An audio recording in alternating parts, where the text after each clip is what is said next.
Hi friends, welcome to Radhika kitchen. ఈరోజు వీడియోలో సొరకాయ కర్రీ కుక్కర్లో ఎలా చేసుకోవాలో వీడియోలో చూపించబోతున్నా. మీరు కూడా ఇంట్లో ట్రై చేయండి. స్టవ్ ఆన్ చేసి కుక్కర్లో 1 టేబుల్ స్పూన్ ఆయిల్ హీట్ అయ్యాక పచ్చనపప్పు, మినపగుండ్లు, జీలకర్ర, ఆవాలు,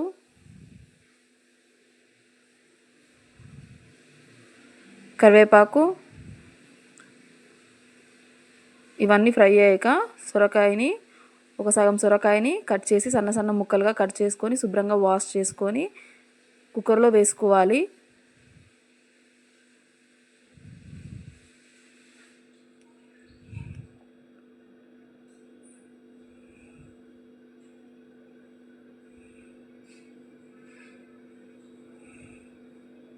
ఫస్ట్ టైం నా ఛానల్ చూస్తున్న వాళ్ళు సబ్స్క్రైబ్ చేసుకోండి. మీకు ఏమైనా రెసిపీస్ కావాలంటే కామెంట్ చేయండి. ఇలా అంతా మిక్స్ చేసుకోవాలి.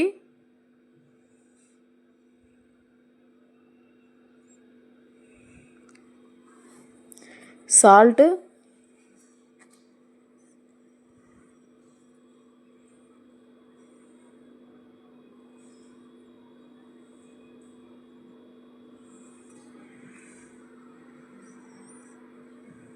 పసుపు ఇవన్నీ వేసుకున్నాక మళ్ళీ ఇంకొకసారి మిక్స్ చేసుకోవాలి. నేను సండే లైవ్ చేస్తానండి. మీరు ఆ లైవ్లోకి రండి, కామెంట్స్ చేయండి. లైవ్లో నా లైవ్స్ని చూడండి, లైక్ చేయండి.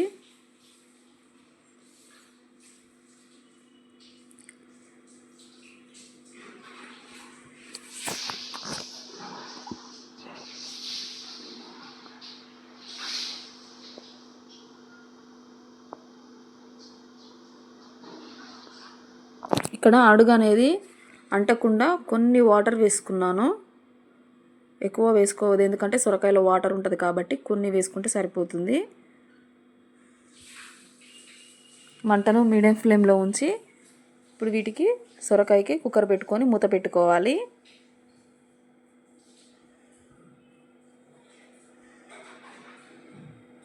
విజిల్ పెట్టుకోవాలి. 1 విజిల్స్ వస్తే సరిపోతుందండి. ఈలోపు మిక్సీ జార్లో ఒక 5 పచ్చిమిర్చి మధ్యలోకి కట్ చేసుకొని మిక్సీ జార్లో యాడ్ చేసుకోవాలి.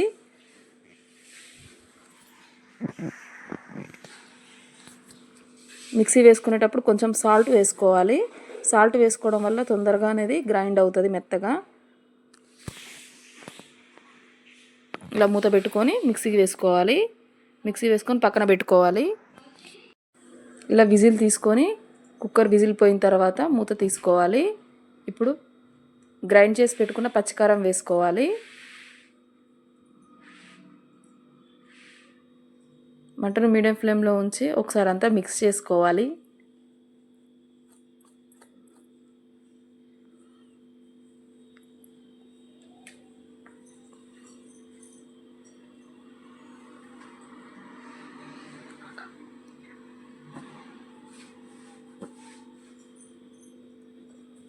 కాచి చల్లార పెట్టుకున్న మిల్క్ను కూడా 1 గ్లాస్ వేసుకోవాలి.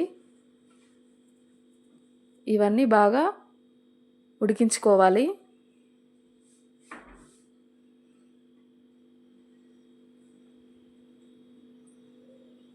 ఈ సొరకాయ కర్రీ జొన్న రొట్టెల్లోకి, చపాతీలోకి, దోశల్లోకి చాలా బాగుంటుంది. మీరు కూడా ఇంట్లో ట్రై చేయండి. గరిటె తీసుకొని ఇలా అంతా మిక్స్ చేసుకోవాలి. కొత్తిమీర వేసి గార్నిష్ చేసుకోవాలి. సాల్ట్ చెక్ చేసుకోండి. అంతే అండి, మనకి సొరకాయ కర్రీ రెడీ అయిపోయింది. సర్వింగ్ బౌల్లోకి సర్వ్ చేసుకోవడమే. మీకు నచ్చితే లైక్ చేయండి, షేర్ చేయండి, కామెంట్ చేయండి, సబ్స్క్రైబ్ చేసుకోండి. Thank you.